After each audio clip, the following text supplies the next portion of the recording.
From the Headless Children release, that is Wasp with Forever Free. Little 3 for tribute to our fallen friend and CMS participant, D. Yeah. Passed away the other day. Just sad, huh? Very sad. Very sad. I know. Not good. It happens. It does. It's a weird thing that, obviously I think people, when you get to a certain age, you start thinking about your own mortality. Yeah. And, I agree with your sentiment about, live for today, because you don't know what tomorrow will bring, or there might not be a tomorrow. Yeah. I mean, look, I'm here right now, and if it gets past right now, cool. If I make it to the end of the show, okay. If I make it to the end of watching The Irishman again, okay. And I'm not banking on it. Yeah. No, I don't bank too much past tomorrow. Sure. I don't have any guarantees especially being a fat tub of shit like I am. I certainly don't have any thoughts that I've been living this healthy lifestyle that it would be a shock to anybody if I drop dead. Yeah. Well, we've brought him up over the years, and one of the ones that I think really just threw all of us back was our good friend Long-Haired Mike. Right. He passed away, 4 years ago? I think it's 4 years ago come January. Mm-hmm. And, there's a guy who was very young, very fit. You would have never thought anything of that guy. And that guy just died shoveling snow. Yeah. And he was in shape. He didn't have any fat on him. He was probably 160 pounds soaking wet. Yeah. Wasn't fat, didn't really drink, wasn't a druggie. Wasted all his money on fucking bootlegs. He did. That's what he did. That was his entertainment, was going to record stores and finding that, much like Jekyll with his Deep Purple collection. Yeah. That was Long-Haired Mike with everything. Yeah. Dude, I got the Y&T 10 record from Portugal with the 2 bonus tracks. Shh. Don't tell anybody, they're bonus tracks. Yeah. That's where that the bonus track came from. Yeah, he would always lower his voice when he'd go, I found the Y&T 10 with it's got the 2 bonus tracks on it. It's the one from Portugal, man. It's like he was smuggling drugs into the country or something, because he found a certain CD that had a bonus track of something or another. That's some kind of rarity. Exactly. It was the funniest goddamn thing. And, me and Mike hung out, quite a bit, and he used to fill in for me at WSTB and do a pretty good job of it. Mm-hmm. And he loved his CDs. I mean, the guy loved his music. He was in a couple of bands. He loved the rock and roll lifestyle and whatnot. But one of the things about Mike, since we're talking about him, he was an OCD. Okay. He had OCD really pretty bad. And, it was just to the point to where anything that he owned, whether it was his car or being at his house or CDs or whatever, you couldn't touch anything. Right. He wouldn't let you ride in his car. And he, if you said, hey, I heard you got that new CD. Can I borrow it and rip it? No, can't do that. Yeah. And God forbid, like if he would bring it into the studio, but he wouldn't let you touch it to look at it. No, you can't touch it. Don't pick that up. Yeah. And when he see that, he'd be like, don't, you're going to rip the whatever, the little side part. Yeah. And, he was a singer. He had his own bands and things, and he would always carry his Lysol spray with him, because he'd have to spray everything because everything was germy. And there was this one time I met him at a place called Chuck's Steakhouse. Oh, yeah, I remember Chuck's in Akron. Yeah. So I met him at Chuck's Steakhouse because we were going to go see a band, somebody that we mutually knew. Okay. And so he says, yeah, I'll meet you in the parking lot. So I met him at the parking lot, and, I pulled in like two spaces away from him, and he gets out of his car, and I get out of my car, and we meet in the parking lot, and he walks like 10 feet from his car, and then he stops and he turns around and he jiggles the door handle. make sure he locked it. Right. And then we start walking toward the building, and then he stops, and then he goes, "Did I lock my car?" And he has to walk all the way back to his car and jiggle the door handle again. And then we almost got to the building, and he turned around and walked back to check his car one more time. I'm not sure that it took. Yeah. So he was definitely OCD, and you don't touch anything, and you can't ride my car, and don't touch my CDs, and Right. So he had like some rare import CD. I don't remember what it was. It's been so long ago. And I said, "Hey man, you think I could get a copy of that?" "Well, I'll bring it over." And I had this dual CD deck. It was a burner. And you put the CD in one side, and you take the other CD and you put it in the other side, and it would just burn it. It was like a dubbing thing. Yeah. And so he had to take it out of the jewel case and load it in my player, and then burn it. And then he had to take it back off the drawer and put it back in the case. Right. I couldn't touch it because I was going to do something to it. Too funny. Yep. Hail and Kill caller, you're on the air. Hail and Kill, boys. This is Jackal. Hey, Jackal. Oh, man, I guess since the thing with Dee, I guess I can tell where all this started from now. What all started? Well, with all the problems she's had over the years. I was talking to her boyfriend yesterday night and this morning. She was actually shot in the chest about 10 years ago by her then boyfriend was a crackhead, I guess. Okay. She told me this a long time ago, and she's been in and out of hospitals over the years, and it's just like, wow. I mean, it took me by surprise. I didn't know anything about it, and Chris actually messaged me yesterday and said, "Did you hear something about Dee?" And I said, "No." So I got on, ended up talking to her boyfriend, and he was telling me all this shit. Well, I knew about the stuff from the past, but I guess she had some kind of infection that went into her bloodstream. And this was due to being shot 10 years ago? Yeah, well, she's had problems ever since. She's been in and out of wheelchairs since. Something with her legs or her feet or something. Because she would tell, we used to chat all the time. And something went into her bloodstream or something, and they rushed her to the hospital by ambulance, I guess, Thanksgiving night, and she passed at like 8 a.m. yesterday morning. But it was like, and she went to the same school I did. She was a few years behind me. I knew her, but we didn't hang out. My brother knew her really well, and it's just like, whoa. I don't know what to say, man. I'm like fucking blown away for really not hanging out with her, just because I knew her.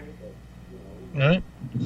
So well, unfortunately, dude, we're at that age where they start getting picked off. Yeah, and I know we were talking about this yesterday. It's like I was over at my friend Brenda and Jason's for Thanksgiving, and we were talking about that. Well, fuck, we're at the age you never know. You could be gone tomorrow. Huh? But yeah, it's just sad. But yeah, she always told me don't say nothing about what had happened over the past, but her boyfriend, or now boyfriend, or well, whatever, posted it all on Facebook in the last 2 days. It was like, well, I guess everybody knows now, or can know. But it was just, I don't know. I'm still in shock. I don't know what to think. I won't say she's like family, but yeah, she is. She's a CMS family. Yeah. Yeah, it's a bummer. I mean, there's no two ways about it, man. It's a bummer, and I mean, she's always fun in the chat and took a lot of my abuse. That's for damn sure. Oh yeah, she used to be. I used to tell her to call in, but she goes, Chris is kind of yell at me. I said, well, hell, that's normal. Look at me. kind of abuse I take? Do I give a fuck? Fuck no. I mean, it's all what it is. What it is. It just it really does come into, and I don't want to turn this into a whole, let's have a good cry together session or anything like that. Right. But it really is that thing of, if you're not living for today, if you're making plans about tomorrow, next week, next month, next year, and you're planning everything that you want to do in the future, you're fucking yourself out of your life. You better do what you want to do now. Yeah, exactly. You never know. That's something you do when you're in your teens and 20s. Yeah. And even then you don't know, but still. Now, fuck yeah. And just like you were saying, I mean, Dee was 55, and she's gone. That's young. Our friend Mike that we were talking about a minute ago, he was 45 and completely healthy. And died. That was the guy that was the singer in that Alice tribute band, wasn't it? Yeah. I've met him several times. And that's been a couple of years now, hasn't it? 4 years. Yeah. You never know. You don't. Know. So you better enjoy what you got now. You better fucking push yourself hard to, if there's things you want to accomplish, or if there's places you want to go, or people you want to meet, or any of that shit, you better go and do it, because you don't know. You just don't know. Yeah. I look at it now.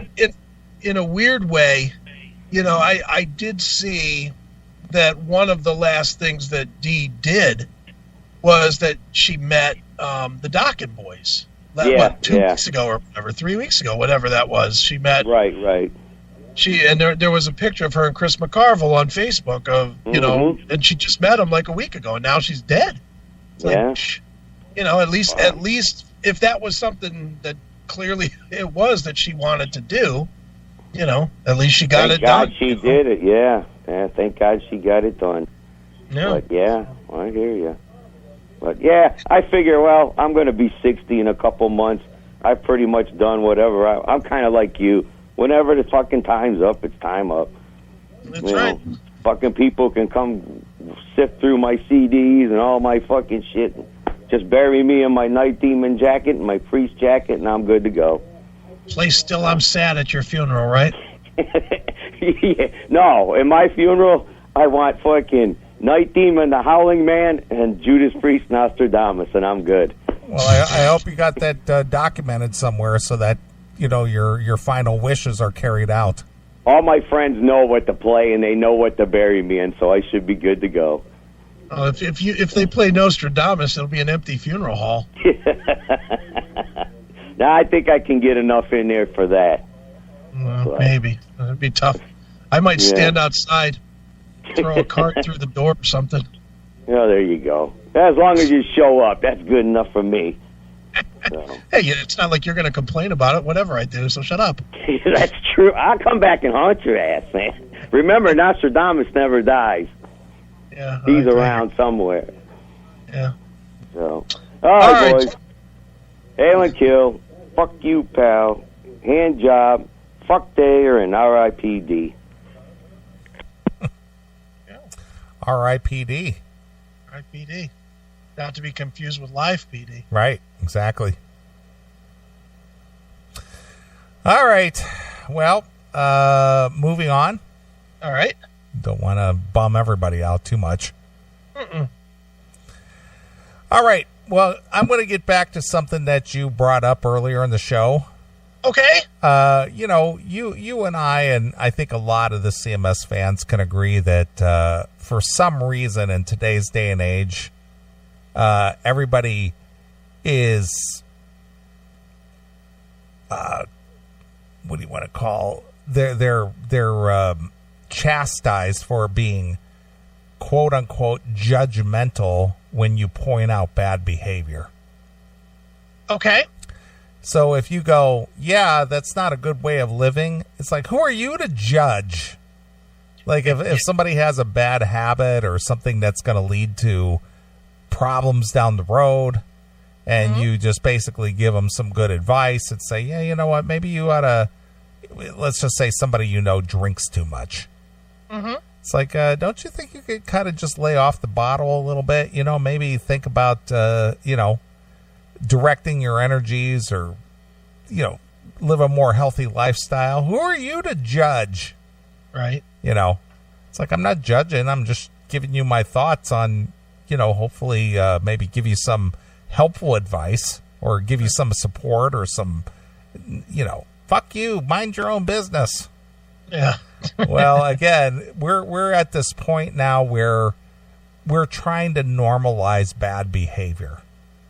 Mm-hmm. Sure. And make bad behavior acceptable. Right.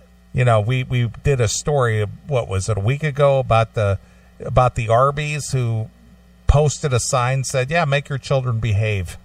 Yeah. Who are you to tell me? Right. So it's normalizing bad behavior. Right. Well, this whole thing still blows me away, especially since we're 35 years removed. Okay. That we're still worried or concerned about HIV and AIDS. All right. Again, I've told this story a million times, that back in the early 80s to mid 80s to late 80s, when HIV was discovered or labeled, or we kind of knew what it was and how it got contracted, that poor irresponsible behavior is responsible for the spread of AIDS. Right. Yes? For the most part, is yeah. that a true statement? 100% true? No. No, I didn't say 100%. I said, is that a true statement? That poor behavior is responsible. Irresponsible behavior is probably the leading factor in the spread of AIDS. Yeah, leading factor, sure, absolutely. Needed to clarify that. So if people took that seriously and acted responsible over a period of time, HIV or AIDS would not be a threat. Yeah, it would go out of it would be like kind of like, I don't know, like measles. It would die out. Yeah, it'd be like measles. Every once in a while you hear about it, but for the most part, it's pretty much gone. Right. Right. Well, then we read an article about a week or so ago that since 2000, it's been back on the rise. Right. And there's only one reason for that. People just throwing caution to the wind and just don't believe that it's a threat. Right. Well, now this goes back to something you said earlier in the show about a commercial about some drug. Some lady, would you say a grandma? She's taken some kind of a drug that suppresses the symptoms or the contagiousness of HIV. Yeah. Well, now there's this article basically saying that you stand to pass up the love of your life if you have concerns about HIV. Yeah. You're missing out. You're missing out. You might that love of your life might pass you by if you choose to stick to your guns and go, yeah, if you're diseased, yeah, I'm not gonna get involved with you on an intimate basis. Mm-hmm. But they're saying, you know what? You're a bigot if you don't. Yeah. Why are you concerned about your health when you could have the love of your life? Doesn't matter that your life will be like fucking cut by at least a third. Or you stand the chance of cutting your life to a third. Right. Yeah. So here's an article called "What You Stand to Lose by Not Having Sex with People with HIV." Sounds good. What do you stand to lose? Hey, I got HIV. Yeah, I find you pretty special and all, but I don't want to bang you because, it's pretty risky. What do you got to lose? You're missing out. Yeah, you're missing out. Imagine a couple, let's call them Todd and Carl. Let's not. Todd and Carl? Todd and Carl. Oh, my God. Is that Hot Carl, by the way? Well, I'm sure that there's a Cleveland steamer and a Hot Carl involved here somewhere. My God, Todd and Carl. Yeah. Yeah. Already I've got shivers. Of course. Ugh. That's because you're a homophobe. Apparently I am. Yeah. They love one another like crazy and continue to be much amazed at how much they have in common. Okay. They both like taking it up the pooper. Yeah. That's what they like about each other. Sounds like it.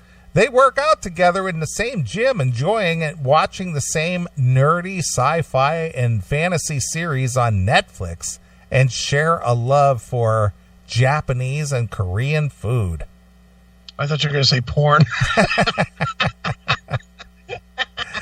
They seem to effortlessly merge their group of friends. Well, they're all gay. Yeah. And when they got together and share the same values, taking it up the pooper, when it comes to working hard and building their careers.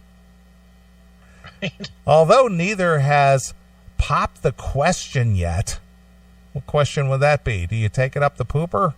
Well, they've popped that question several times, I'm sure. They're likely heading toward marriage somewhere down the line. They love, trust, and support each other. PC in the chat room. Please, Todd and Carl, die. Oh, and the sex? The sex is mind-blowing. Mm-hmm. It's mind-blowing. Carl blows a load so hard it goes right up into Todd's mind. Right. Vice versa. You talk about ass-popping sex. Carl knows how to wield that cock. I don't think it says that. Oh, okay. The sex...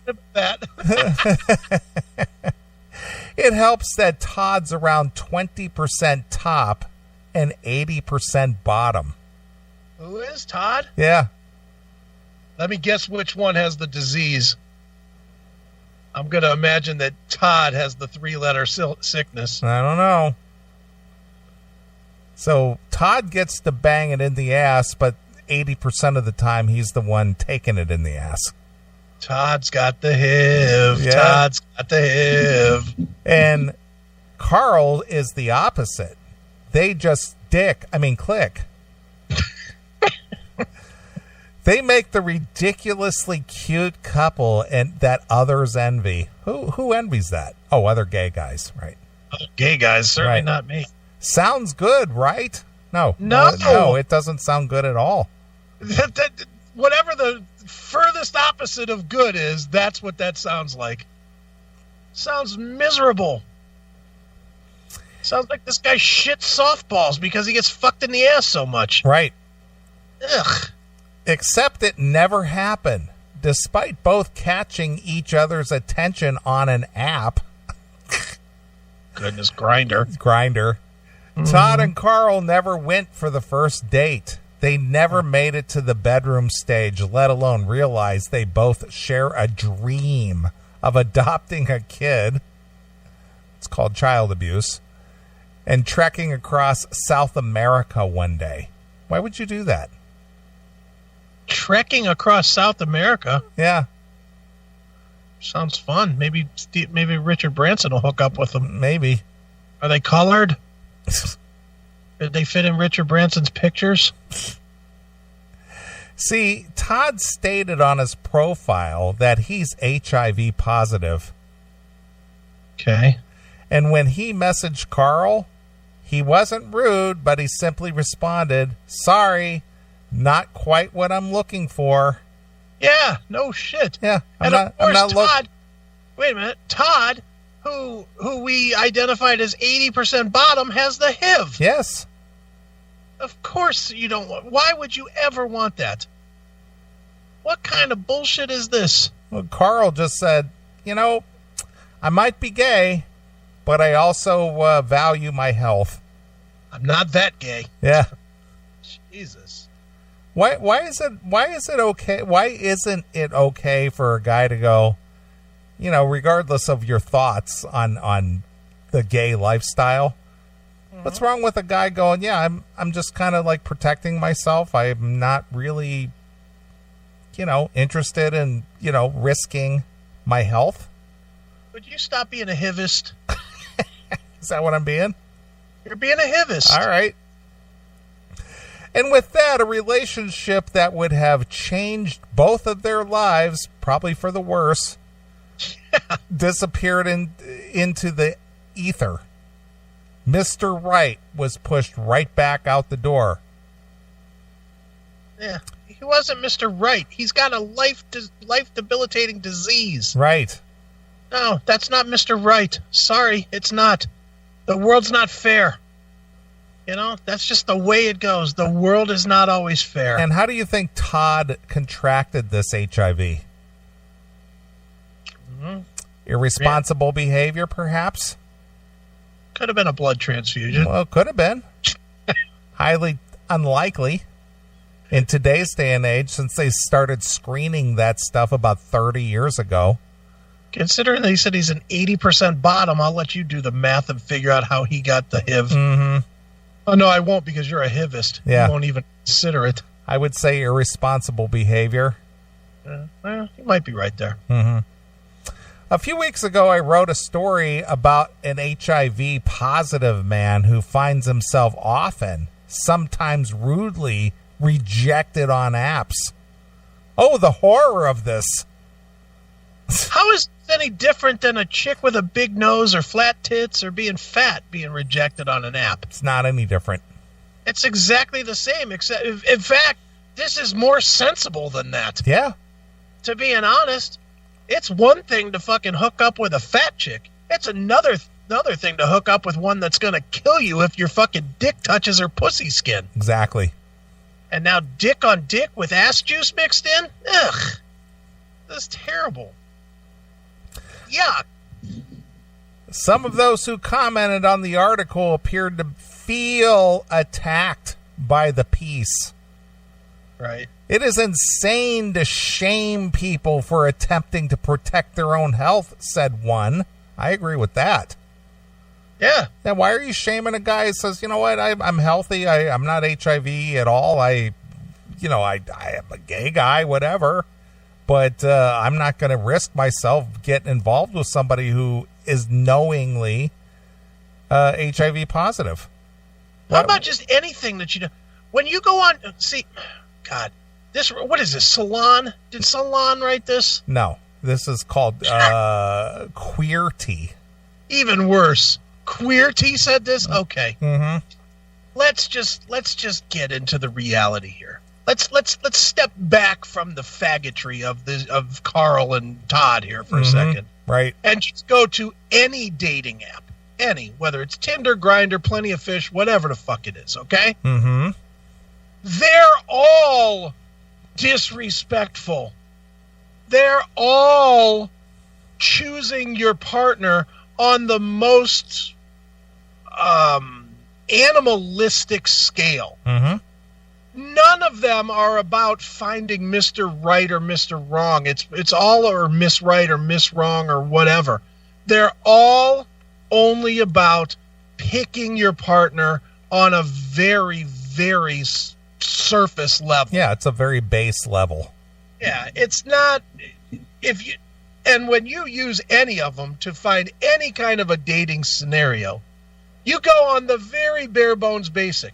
Like when I was doing Plenty of Fish all the time, the first thing I would look at is I would read their bio. And the minute they said anything I wasn't into, I was out. Now, I might have, maybe according to this article, I missed the love of my life because I fucking swiped past anybody that had camping or staying home watching movies or going to a country bar as fucking as a choice. Right. You know, maybe, just maybe, I missed out on that. I promise you, if the girl would have said, I like to stab my boyfriends in the fucking heart and kill them, I would have swiped past her. Saying that you want to do HIV or you've got HIV basically says the same thing. Yep.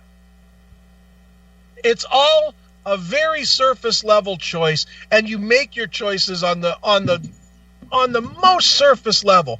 And certainly a life debilitating disease is going to be one. Mm-hmm. I'm going to imagine that people that go onto these sites with that are just in a wheelchair, maybe they're perfectly normal, but broke their back and now they're paralyzed from the waist down or something.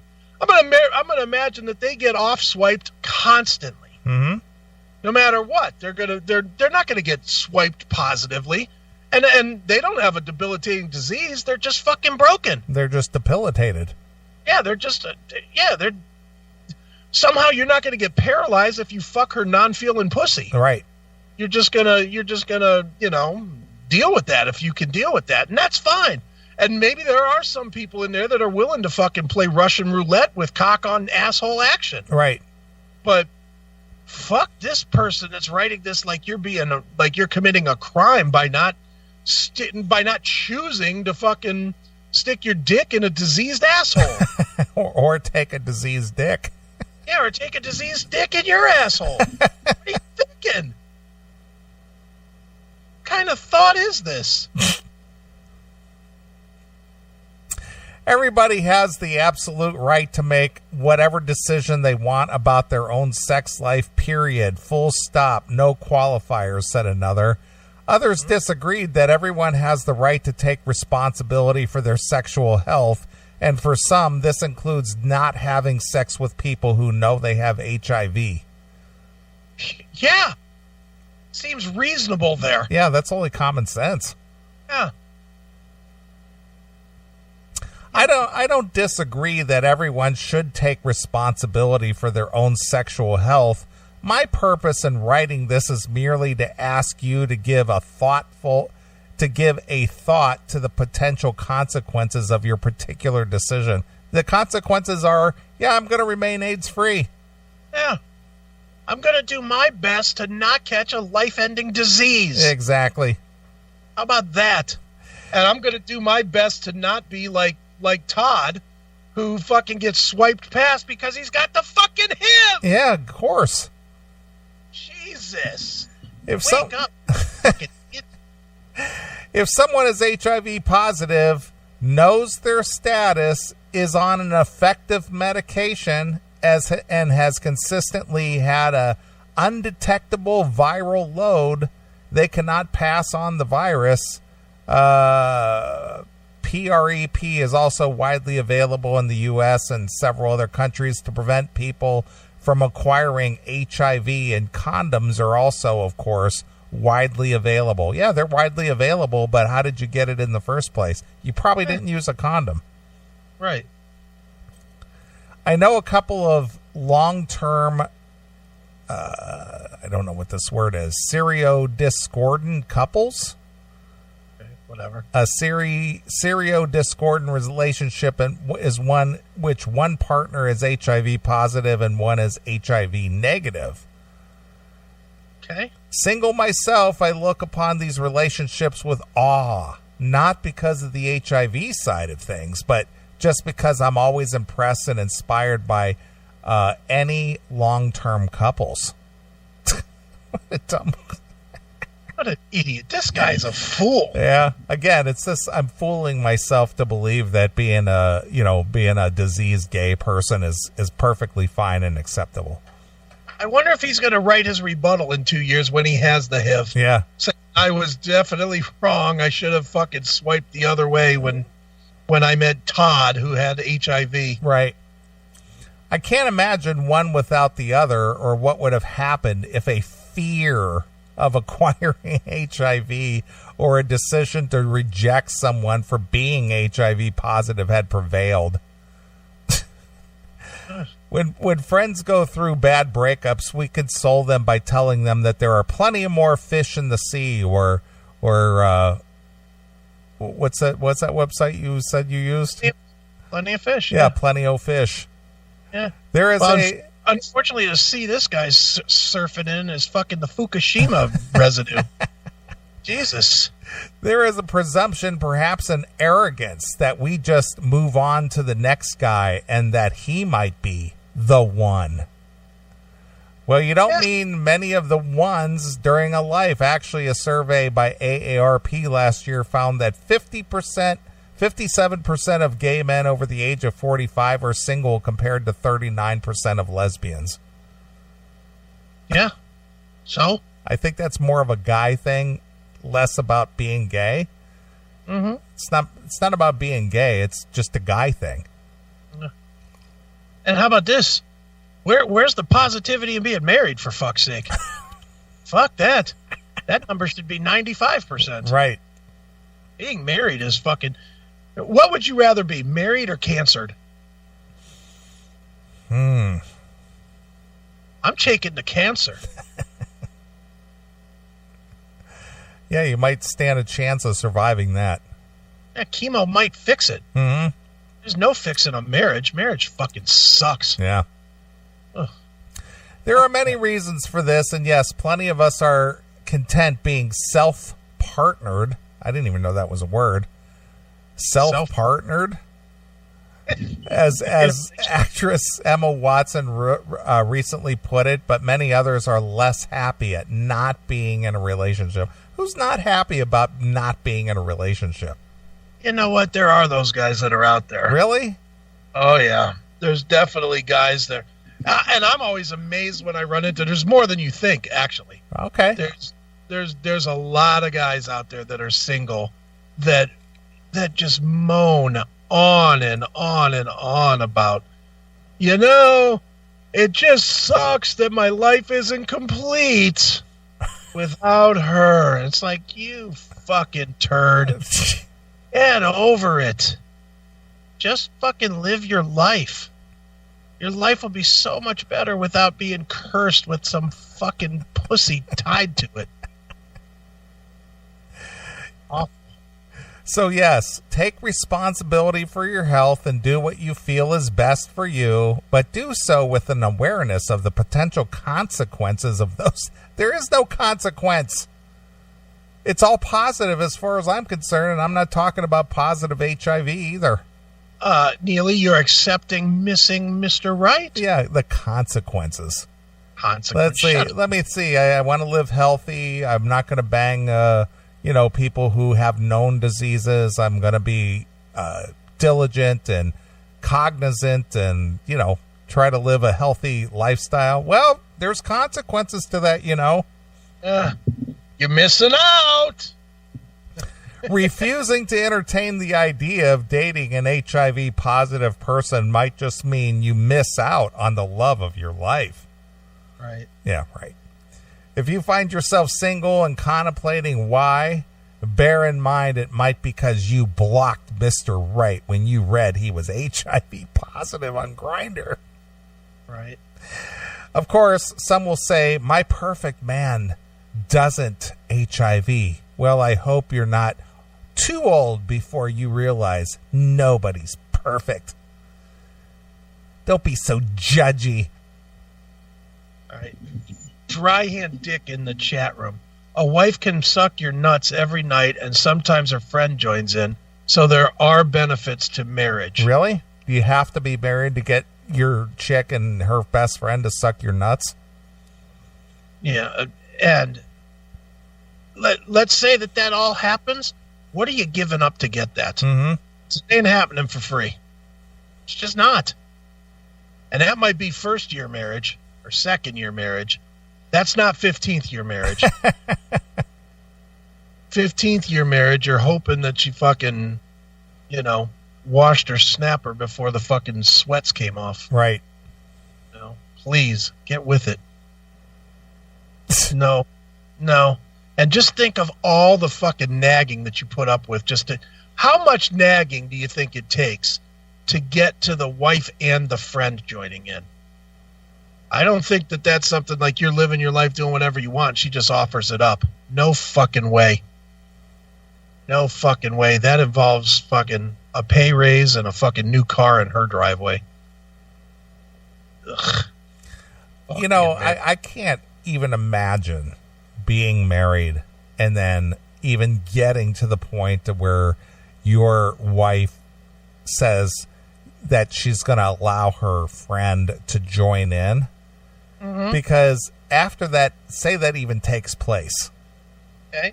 And then right down the road, whether it's a day or a week or a month. Mm-hmm. So was her pussy tighter than mine? Mm-hmm. Did you like my girlfriend better? Yeah. Why'd you give her more time? Yeah. I noticed you were really going down on her. You don't go down on me like that. Mm-hmm. What was about her that you really like? That's the last time we do that. Yeah. Could you imagine the price you would have to pay if that went south? You're way underestimating the problems. I'm not. Again, I'm just doing the surface stuff. I'm sure you probably have a lot more insight. I have some insight in this area, and I can tell you for a fact that it goes way deeper than that. All right. Well, why don't you enlighten us? I'm going to try it. Now, this is one I know I could get sued about, so I'm going to just try to glaze over this without. Well, why don't you do a rover? I had this friend. Here's what I'm going to say. I know for a fact that what ends up coming back to you is, it's not so much immediate, but it never stops. That's what I said. A day, a month, a week, somewhere down the road.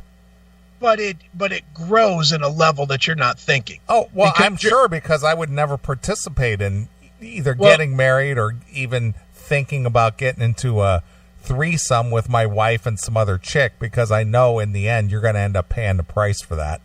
You pay it so bad. You pay it in sometimes you pay for it you'll be watching a movie and like some chick with her tits out will show up and it'll be like, I already let you have someone else. Now that even that's not good enough for you. Nothing's good enough for you. That's why you're such a fucking asshole. It grows and grows and grows. It never stops, dude. It is arguably one of the worst mistakes you can do in a marriage. Yeah, I would imagine. It's absolutely one of the worst things that you can do, because you never hear the end of it. You never do. And it's like, wait a minute, you brought this into doesn't matter. I was trying to please you, and apparently I did too well. Like, can we drop this? Can I go buy you something? Yeah, not a good move. It's just not. Yeah, well, I could see that really going wrong. Yeah, well, I mean, it might have seemed hot at the beginning, or it's something that would be a fantasy maybe. Mm-hmm. But in the long run, you're going to pay for every minute of that. Oh, and you're going to pay more than you would ever pay for anything else. It's so not worth it. It's so not worth it, because let's just be honest, sex is sex. Some's better than others, but it's all sort of the same. Well, I'm just going to put it in Lou from the Lou terms. Mm-hmm. That's that's Marky Post pussy right there, as composed to average. It might be Marky Post pussy, but it ends up being wanting to be hit in the head with a post for doing it. Right, exactly. That's the problem. Yeah, I don't think I could be talked into doing that, to be honest with you, because in my mind, I kind of think in a way of, I live my life like a chess game. I'm always thinking 3 steps ahead, and it's like, that's not a good idea. Where were you 20 years ago? Could have used that advice. Of course. Hail and Kill Caller, you're on the air. I tell you what, I wish I could have had some of my time back again, so I didn't make some of the decisions I made. Can you elaborate on that, Tim, or are you just going to make that statement and then just jump off? No, well, obviously when I made those decisions that we've talked about numerous times when I was a kid, I wish I'd never made them. Yeah, but here you're a middle-aged guy and you're way beyond that, I would think, or I'm assuming.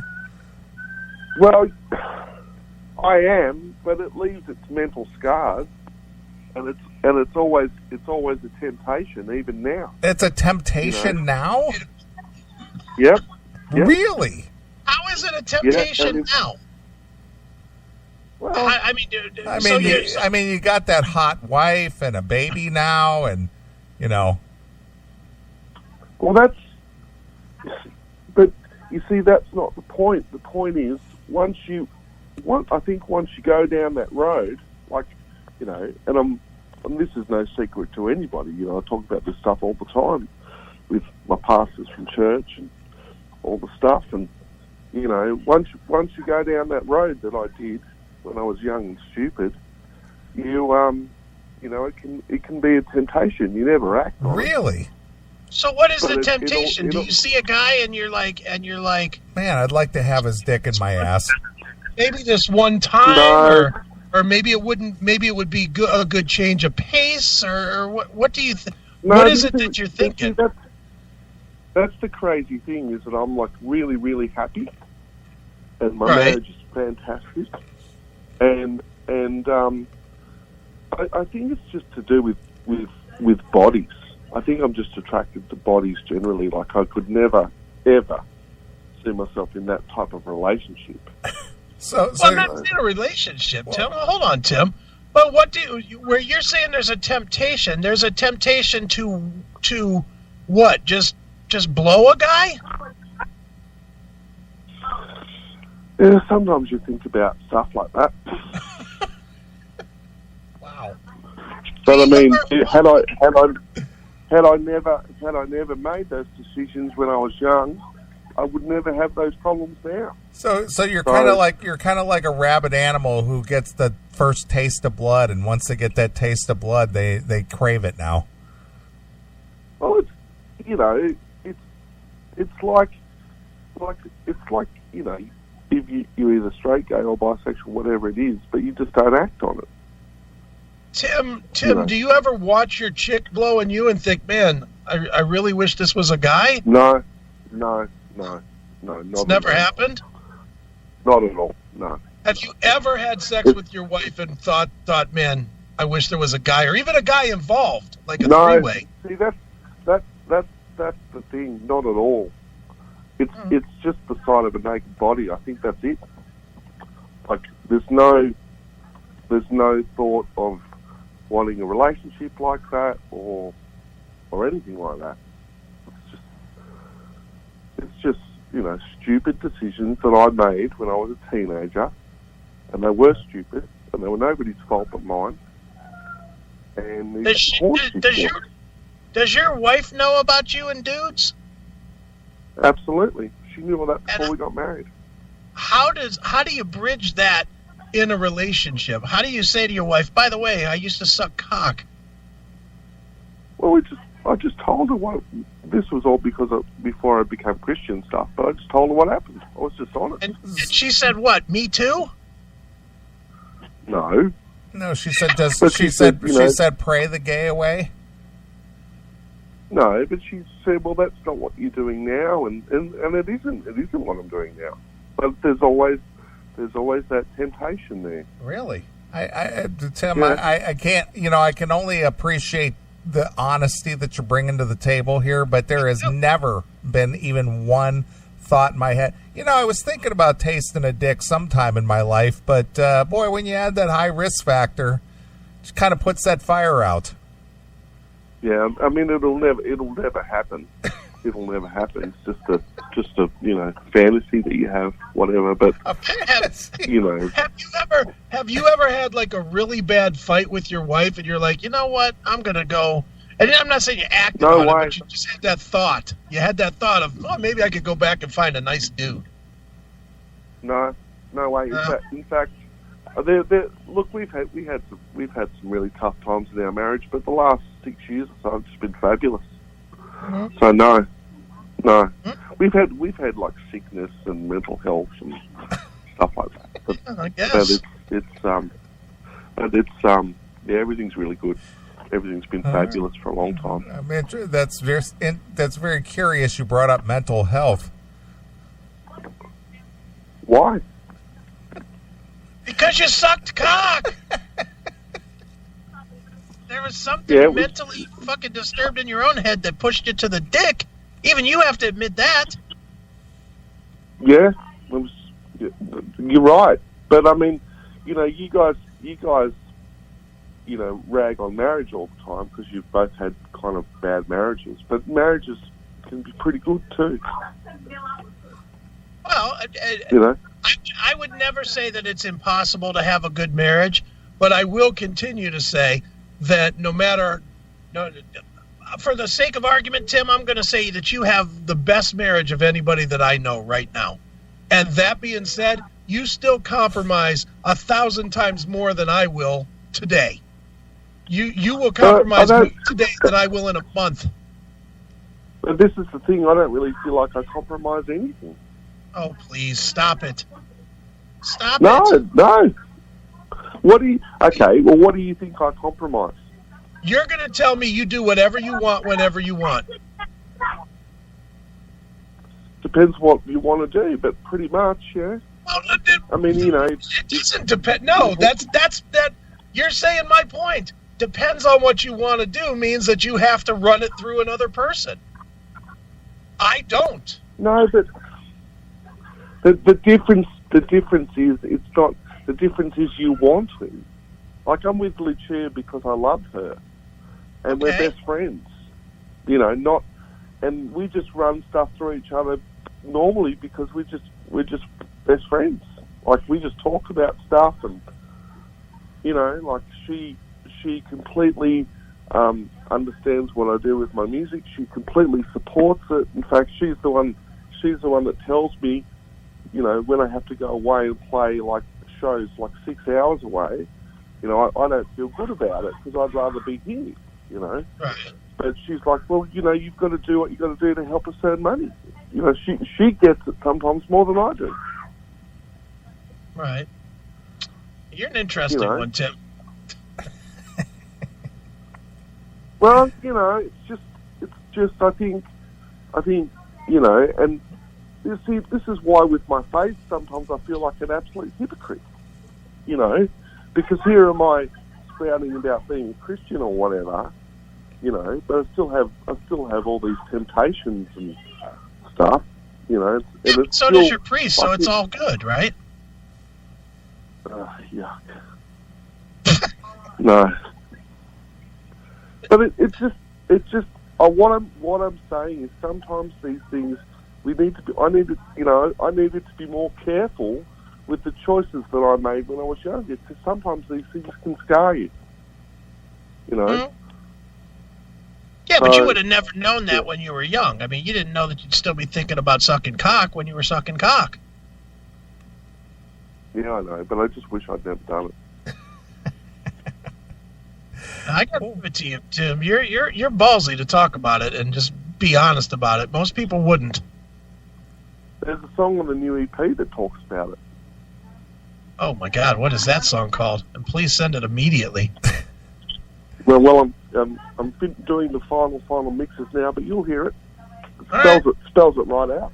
All right. Well, Tim, how old are you today? 46. All right. You said about being a teenager. We're talking 25 years ago, 26 years ago, 27 years ago. We're talking 1996 is what we're talking. Yeah. So you're looking at 23 years ago. I know. That's a long time, Tim. You need to let it go. Yeah. All right. Hail and kill. Talk to you guys soon. Wow. Look at Tim just bearing it all here on the CMS. I can't wait to hear Tim's cocksucking song. Wow. I'm thinking, I'm not a fan of the show, but my sister is, and she was watching it on Netflix the other day, was Frasier. Oh, I love that show. Yeah, you don't like I mean, it's okay. I mean, I never got into watching it religiously. And there are some funny parts. I don't dislike the show. I just never, picked it up and started watching it.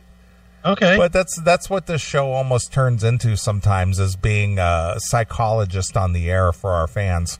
Yeah, no kidding. They call in and they bare their souls and what do you think? And how many emails and things and Facebook messages and things do we get? It's like, I just wanted to get your thoughts on it. It's like, what does it matter what I think about that? Yeah, we get it all the time. It's like, why do you care what I think about that? It's this thing right here, dude. I guess. We have microphones. It's like I'm no more knowledgeable about whatever it is that you have thoughts on than you are. Yeah. So I'm just another dude. Right. It's just like, whatever. I'm not an oracle. I'm not some kind of, gifted person. Yeah. But whatever. I appreciate the fact that people, chime in. No kidding. But that just makes me laugh. I gotta give it to Tim though. Always gotta give it to Tim. Tim does not give a fuck. He doesn't. And good for him. Good for him. Well, he gives us content. Oh, not only, but he's. I honestly think he's being 1,000% real. With I think he is. That's the whole thing. It's just like there's temptations. It's like, what are you talking about? It's like, I think about sucking a dick. It's like, really? It's like, whoa. It's like, well, that's kind of a foreign thought process for me. So, kind of elaborate on that a little bit. That's what neither of us had a story about. Yeah, it's like it's never occurred to me that, hey, you know what, I was thinking about sucking a dick. Yeah, well, good for Tim. I don't know. To each their own, but hey, Tim, appreciate it, man. Oh shit! Bravo. Like how honest you are. I do. Good for him. Good for him. It balances out Lou, I think. I think Lou sometimes. I think Lou sometimes exaggerates quite a bit. Yeah, I think so too. He likes the shock factor. Yeah. So Tim balances him out somewhat. He does.